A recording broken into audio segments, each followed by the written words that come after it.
Buy Black Podcast, Episode 6B. What should Labor Day mean to the Black community?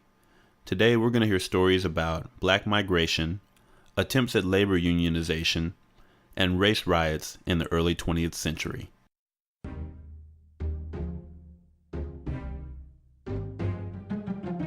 Welcome to Buy Black, the only podcast dedicated to helping you find, connect with, and support Black-owned businesses. We're on a mission to bring consumers and business owners together to ignite the global Black economy. I'm your host, Gerald Jones, and if you're a Black business owner or a socially conscious consumer, you've joined the right community. Ready? Let's get to work. Hey guys, welcome back to Buy Black. Thank you for joining me today. This is Labor Day, and because of that, I wanted to do another history episode, much like the one that I did in episode 2B, which was called Traveling While Black in the United States.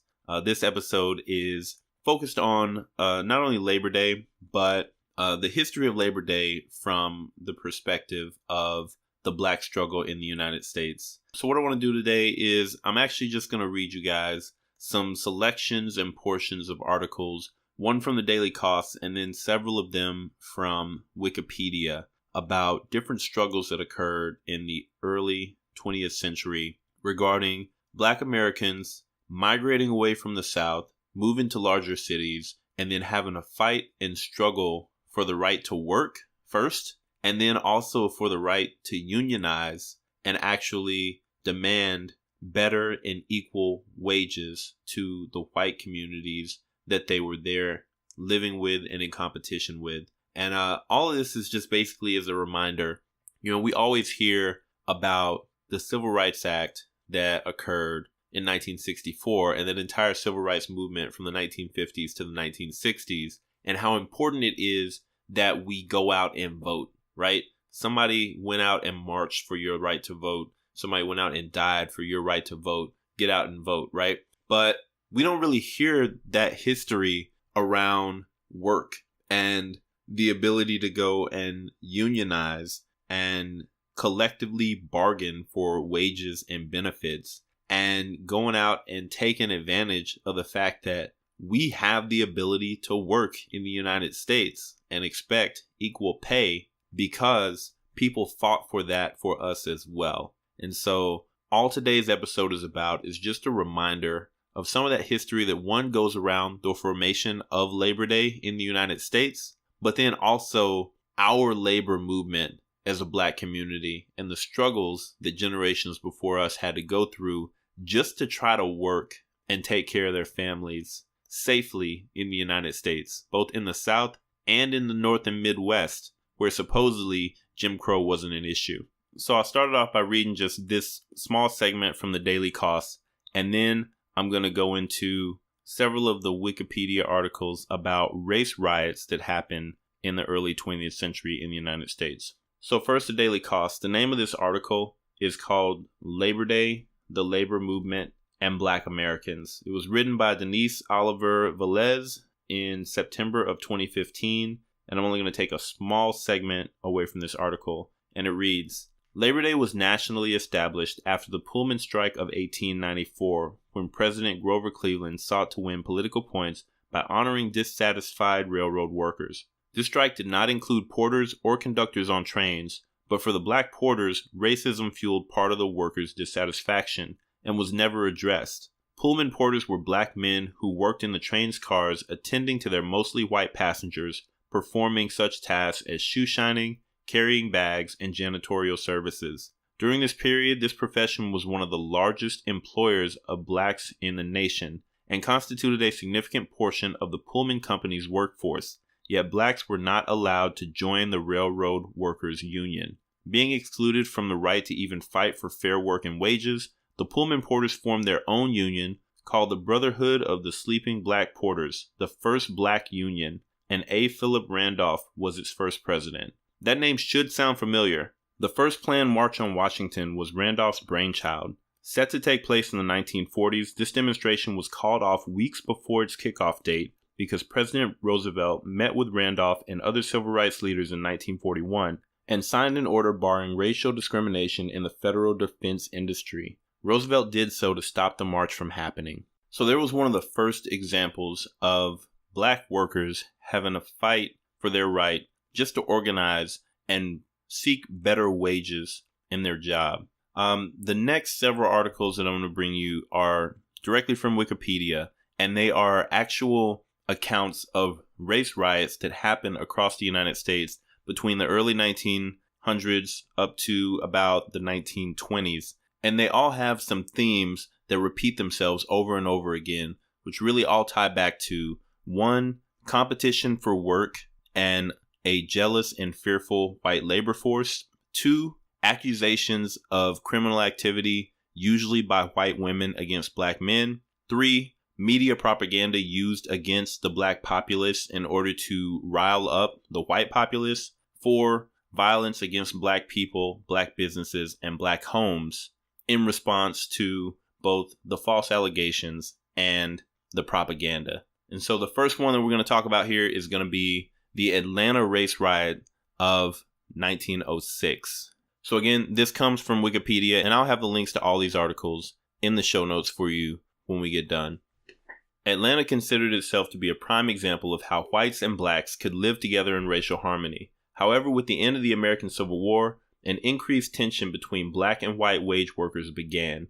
As Atlanta became known as the rail hub of the South, workers from all over the country began to flood to the city. This resulted in a drastic increase in both the African American population, 9,000 in 1880 to 35,000 in 1900, and the white population as individuals sought prosperous economic opportunities. With this influx of individuals and the subsequent increase in demand for jobs, race relations in Atlanta became increasingly strained. These tensions were further exacerbated by increasing rights for blacks, which included the right to vote. With these increased rights, African Americans began entering the realm of politics, establishing businesses, and gaining notoriety as a stratifying social class in the eyes of the white population.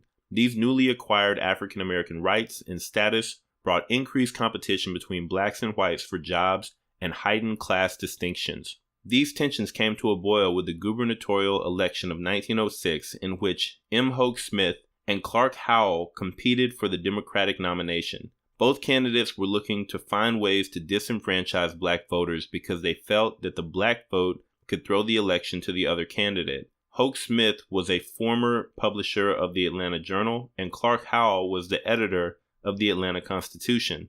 Both candidates used their influence to incite white voters and help spread the fear that whites may not be able to maintain the current social order. These papers and others attacked saloons and bars that were run and frequented by black citizens. These dives, quote unquote, as whites called them, were said to have nude pictures of women, some of whom were white. The Atlanta Georgian and the Atlanta News publicized police reports of white women allegedly sexually molested and raped by black men. So we get to the riot. On September 22, 1906, Atlanta newspapers reported 4 sexual assaults on local white women. Following the report, several dozen white men and boys began gathering, beating, stabbing, and shooting blacks in retaliation. Le Petit Journal reported black men and women were thrown from trolley cars, assaulted with clubs, and pelted with stones. An unknown and disputed number of blacks were killed and many injured. The governor called in the militia to restore order. The New York Times reported that when the mayor was asked as to the measures taken to prevent a race riot, he replied, "The best way to prevent a race riot depends entirely upon the cause. If your inquiry has anything to do with the present situation in Atlanta, then I would say the only remedy is to remove the cause. As long as the black brutes assault our white women, just so long will they be unceremoniously dealt with." The New York Times adds that the Charleston News and Courier wrote in response to the riots, "Separation of the races is the only radical solution to the Negro problem in this country. There is nothing new about it. It was the Almighty who established the bounds of the habitation of the races. The Negroes were brought here by compulsion. They should be induced to leave here by persuasion." So there you can see this is September 22nd, 1906, riot in Atlanta. Now, 11 years later, in East St. Louis, so this is what would be considered the North. This was East St. Louis, Illinois. You have a similar situation that occurs. So let's take a look at that one. In 1917, the United States had an active economy boosted by World War I. With many would-be workers absent for active service in the war, industries were in need of labor. Seeking better work and living opportunities as well as an escape from harsh conditions, the great migration of African Americans out of the South toward industrial centers across the northern and midwestern United States was well underway. For example, blacks were arriving in St. Louis during spring 1917 at a rate of 2,000 per week. When industries became embroiled in labor strikes, traditionally white unions sought to strengthen their bargaining position by hindering or excluding black workers, while industry owners utilized blacks as replacements or strike breakers, adding to the deep existing societal divisions. The Springfield Race Riot of 1908 was an expression of the simmering tensions in the region during the nadir of race relations. While in New Orleans on a lecture tour, black leader Marcus Garvey became aware that Louisiana farmers and the Board of Trade were worried about losing their labor force and had requested East St. Louis Mayor Moldman's assistance during his New Orleans visit that same week to help discourage black migration.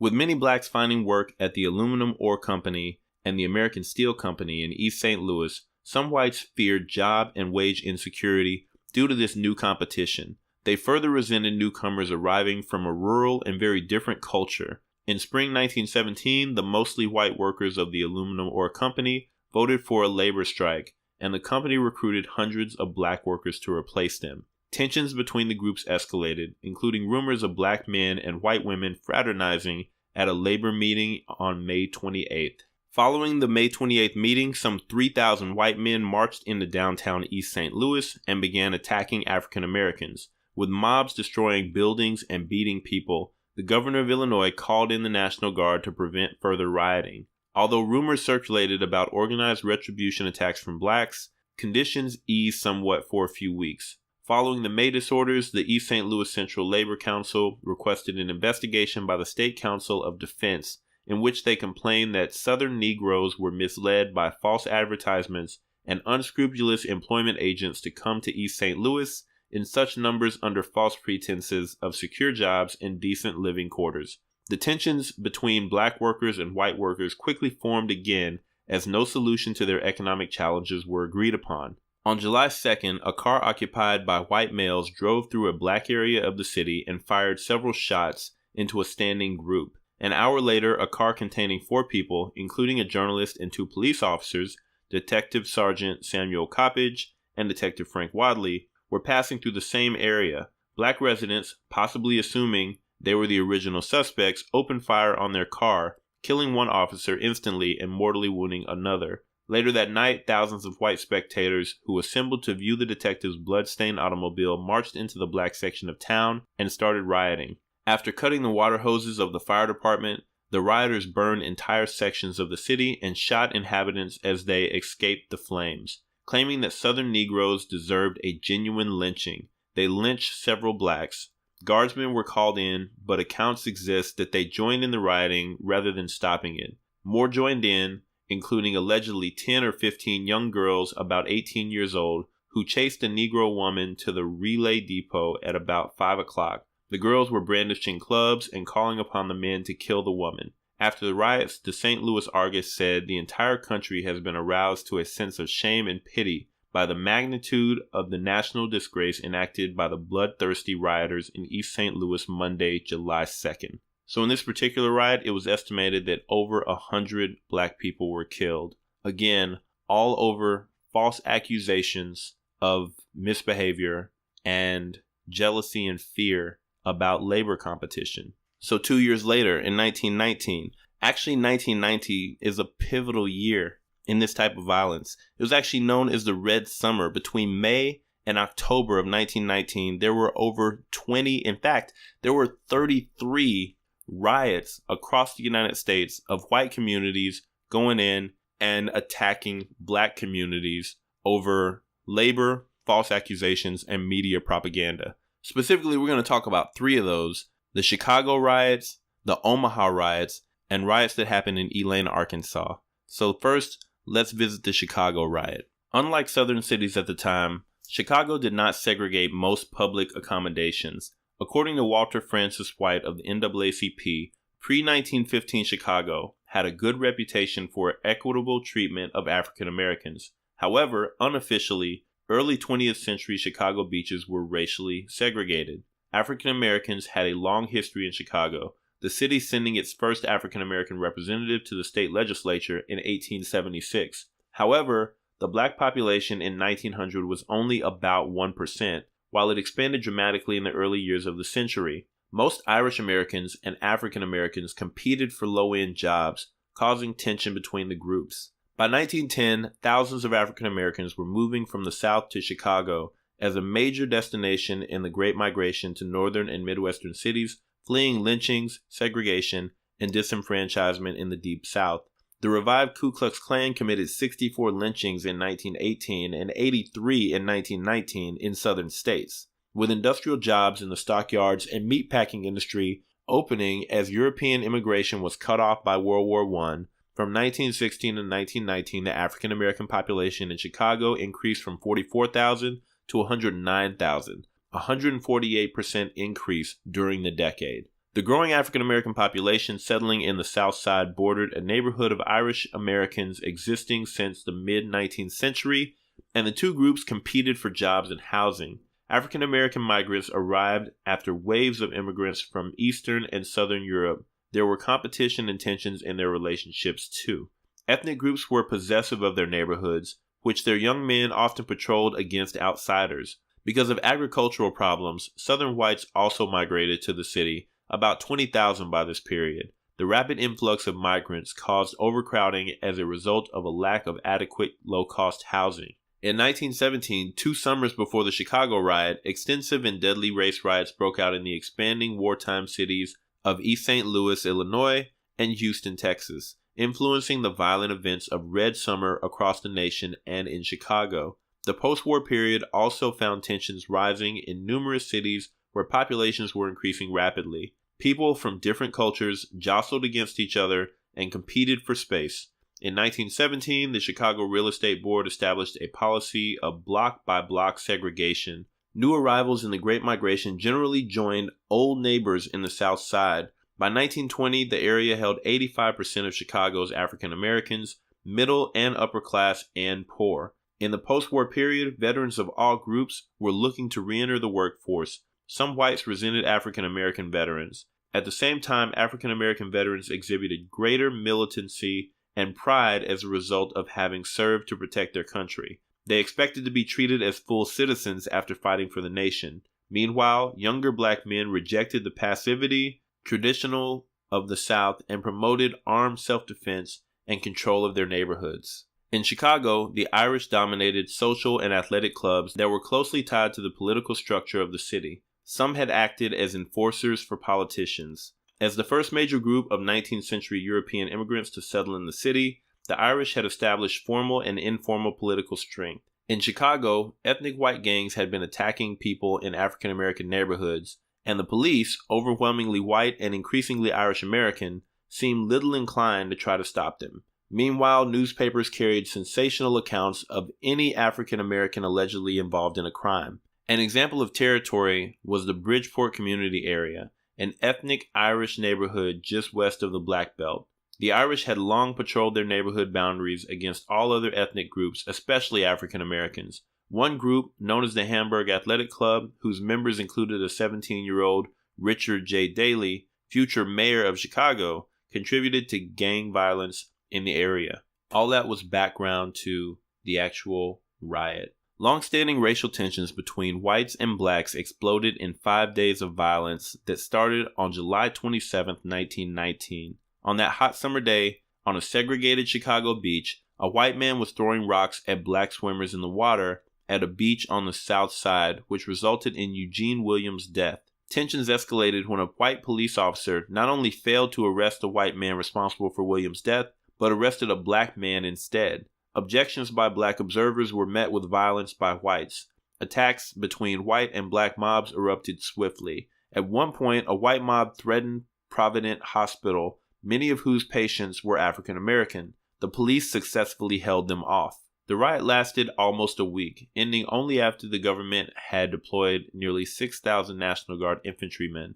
They stationed them around the Black Belt to prevent any further white attacks. By the evening of July 30th, most violence had ended. The majority of the rioting, murder, and arson was the result of the white ethnic groups attacking the African American population in the city's Black Belt on the south side. Most of the casualties and property damage were suffered by black Chicagoans. Newspaper accounts noted numerous attempts at arson. For instance, on July 31st, more than 30 fires were started in the Black Belt before noon, and all were believed to be arson. Rioters stretched cables across the streets to prevent fire trucks from entering the areas. The mayor's office was informed of a plan to burn down the black area of Chicago and run its residents out of town. There were also sporadic violent attacks in other parts of the city, including the Chicago Loop. Because of the rioting, 38 people died, 23 African American and 15 white, and another 537 were injured, 2/3 of them African American. Patrolman John W. Simpson was the only policeman killed in the riot. Approximately 1,000 residents, mostly African Americans, were left homeless because of the fires. Many African American families had left by train before the rioting ended, returning to their families in the South. Alright, so again, you see the same trend. You have people who are leaving a bad situation under Jim Crow in the South, looking for work in the North, and they get there, and what do they meet but violence, accusations of crimes, and then riots coming in to burn down their homes. It was no better in the North than it was in the South. So let's take a look at the fourth example of this same type of rioting. Here, we're actually going to talk about Omaha, Nebraska, which is where I currently live. The Omaha race riot occurred in Omaha, Nebraska, September 28th and 29th, 1919. The race riot resulted in the brutal lynching of Will Brown, a black worker, the death of 2 white men, the attempted hanging of Mayor Edward Parsons Smith, and a public rampage by thousands of whites who set fire to the Douglas County Courthouse in downtown Omaha. It followed more than 20 race riots that occurred in major industrial cities in the United States during the Red Summer of 1919. 3 weeks before the riot, federal investigators had noted that a clash was imminent owing to ill feeling between white and black workers in the stockyards. The number of blacks in Omaha doubled during the decade from 1910 to 1920 as they were recruited to work in the meatpacking industry, and competing workers noticed. In 1910, Omaha had the 3rd largest black population among new western cities that had become destinations following Reconstruction. By 1920, the black population more than doubled to over 10,000, second only to Los Angeles with nearly 16,000. It was ahead of San Francisco, Oakland, Topeka, and Denver. The major meatpacking plants hired blacks as strike breakers in 1917. South Omaha's working-class whites, mostly Catholic immigrants of Southern and Eastern Europe or descendants of those immigrants, showed great hostility toward black strikebreakers. By this time, the ethnic Irish, the largest and earliest group of immigrants, had established their power base in the city. Several years earlier, following the death of an Irish policeman, ethnic Irish had led a mob in an attack on Greektown, driving the Greek community from Omaha. The city's criminal establishment, led by Tom Dennison, and teamed with the Omaha Business Men's Association, created a formidable challenge for the moralistic administration of first-term Reform Mayor Edward Parsons Smith. With little support from the Omaha City Council or the city's labor unions, Smith wearily worked through his reform agenda. Following several strikes throughout the previous year, 2 detectives with Omaha Police Department's Moral Squad shot and killed an African-American bellhop on September 11th. Sensationalized local media reports of the alleged rape of 19-year-old Agnes Lubbock on September 25, 1919, triggered the violence associated with Will Brown's lynching. The following day, police arrested 41-year-old Will Brown as a suspect. Lubbock identified Brown as her rapist. However, during questioning, Brown stated that Lubbock did not make positive identification, which Lubbock later refuted. There was an unsuccessful attempt to lynch Brown on the day of his arrest. The Omaha Bee, which published a series of sensational articles alleging many incidents of black outrages, publicized the incident as one of a series of alleged attacks on white women by black men.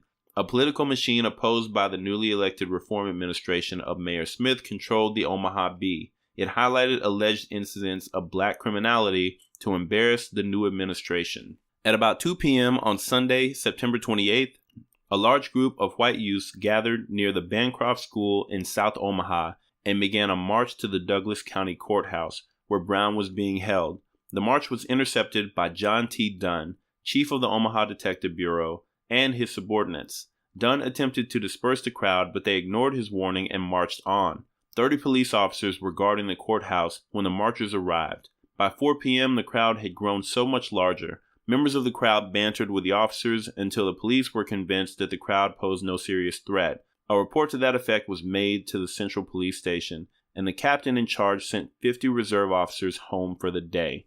Now, I'm going to fast forward this particular story for you because it is in depth, but the long and short is that about 10,000 people surrounded the courthouse where Will Brown was being held, and they demanded that he got released.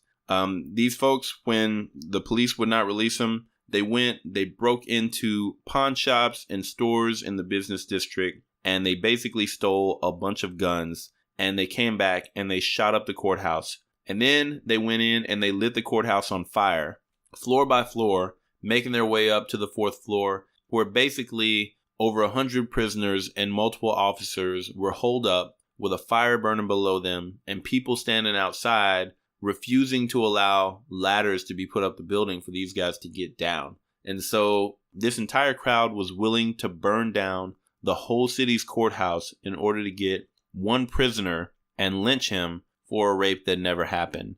And the long and short is, eventually, when everybody was trapped on the roof and 3 of the 4 floors of the building were inflamed, they gave up this one prisoner, who was then taken through the streets. He was lynched, he was hung, his body was shot, filled with holes. Then he was covered with kerosene, lit on fire, and dragged through the streets. And that was all in relation to a false accusation of rape, built on media propaganda and this fear of competition from Black workers coming into the marketplace from the South. So my last example I'm going to give you is actually one that happened in the South, in Elaine, Arkansas. And this one is, again, a perfect example of Black people not only having a fight for the right to work, but in this case, actually fighting for the right to unionize and to collectively bargain for fair pay and the results of that. So this one is in Elaine, Arkansas. The Elaine Race Riot, also called the Elaine Massacre, began on September 30th to October 1st, 1919 at Hoop Spur in the vicinity of Elaine in rural Phillips County, Arkansas. With an estimated 100 to 237 Black people killed, along with 5 white men, it is considered the deadliest race riot in the state and one of the deadliest racial conflicts in all United States history. Due to the widespread white mob attacks, in 2015, the Equal Justice Institute classified the Black deaths as lynchings in their report on lynchings in the United States. Located in the Arkansas Delta, the county had been developed for cotton plantations worked by African American slaves. In the early 20th century, the population was still overwhelmingly Black. African Americans outnumbered whites in the area around Elaine by a 10-to-1 ratio and by 3-to-1 in the county overall. Descendants of slaves, most Blacks worked as sharecroppers. White landowners controlled the economic power, selling cotton on their own schedule, running high-priced plantation stores where farmers had to buy seed and supplies, and failing to itemize their settlement of accounts with sharecroppers. The Progressive Farmers and Household Union of America had organized chapters in the Elaine area in 1918 and 1919. On September 29th, representatives met with about 100 Black farmers at a church near Elaine to discuss how to obtain fair settlements. Whites resisted union organizing and often spied on or disrupted such meetings. In a confrontation at the church, 2 whites were shot, one fatally. The sheriff organized a posse, and whites gathered to put down a rumored Black insurrection. Other whites entered Phillips County to join the action, making a mob of 500 to 1,000 whites. They attacked Blacks on sight across the county. The governor called in 500 federal troops who arrested nearly 260 Blacks and were accused of killing some. Over a 3-day period, 5 white men were killed and an estimated 100 to 240 Blacks, with some estimates of more than 800 Blacks, were killed. The events have been subject to debate, especially the total of Black deaths. The only men prosecuted for these events were 122 African Americans,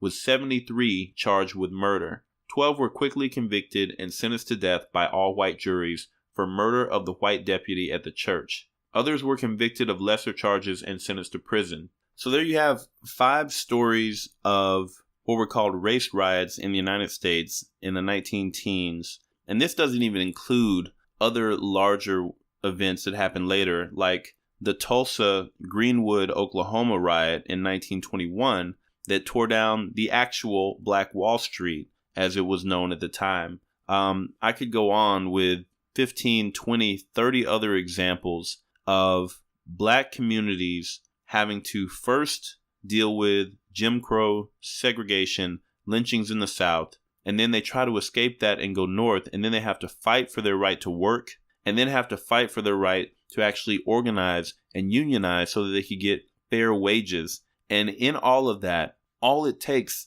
is one accusation, one false accusation of Black violence or Black crime that's going to go into a newspaper, rile up an entire city, and give them a reason to go in and tear down everything that community has built, to take away lives, businesses, homes with impunity. This was 100 years ago in this nation. And that wasn't the last time that it happened. It was just the most prolific time that it happened. But the point here is to understand that, these holidays that we have, that we quote unquote celebrate by taking the Monday off and going out and barbecuing and hanging out and drinking beer and just having fun. It's so easy to forget why they exist. And especially if you're Black, it's so easy to never actually know who fought for the rights that these days are supposedly celebrating, and how they've had an impact on our current situation, and how they should have an impact on our current desire and effort to go out and take ownership of our own labor, of our own work, and of our own economics. The piece of this that I didn't really go into is that these communities, these Black communities in the Midwest and in the North, because everything was really so segregated, because that money was going into the community from all of these jobs, and it was staying in the community,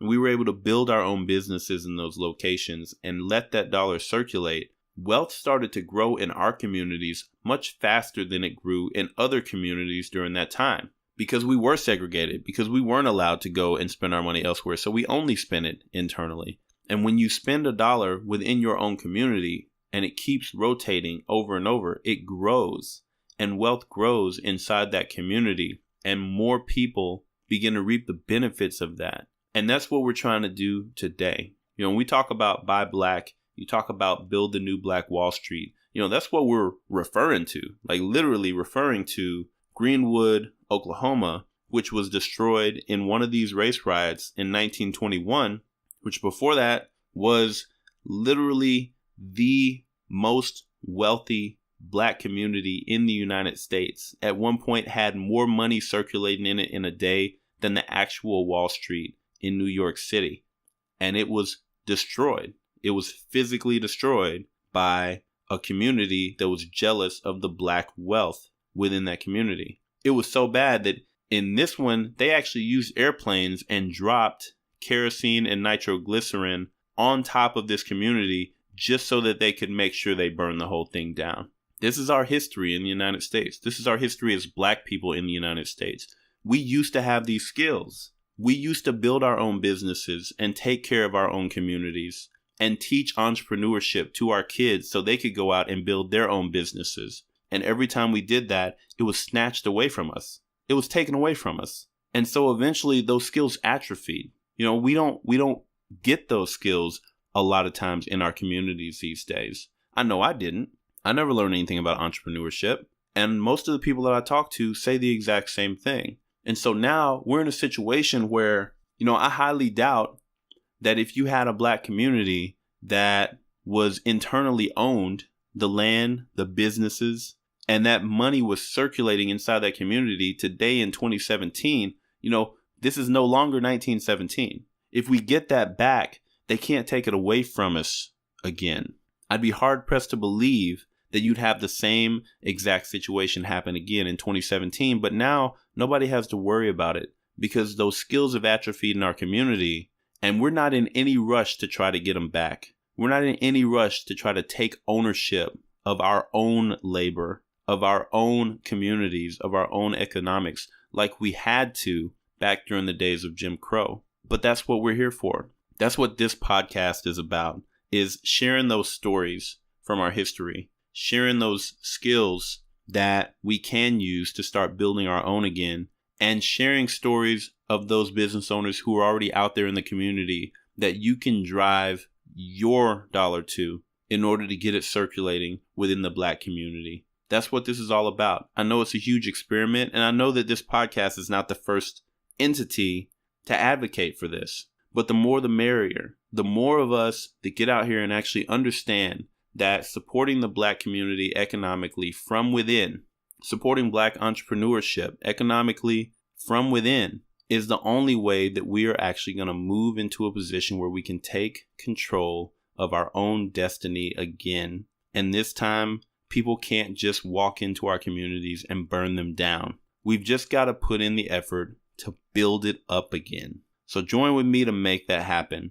Take advantage of your Labor Day, enjoy the day off, eat as much barbecue as you can, but understand that it's not just a holiday, right? It's a reminder of the people who came before us, who had to fight in order to work, had to fight to get equal wages, just the same way that in the 50s and 60s, people fought for us to get the right to vote. There were people who were fighting for us to get the right to work and to work for equal pay. So let's start respecting that, taking advantage of that, taking ownership of our community again together. And with that, I thank you guys for joining me. I don't want to do too much of a plug at the end of these shows, so I will just let you guys know for Buy Black Podcast, there is a Android app and an iPod and iPhone app that is in production, as well as the finishing touches on the website before that gets put up. So currently I'm growing the different ways that you can access this information.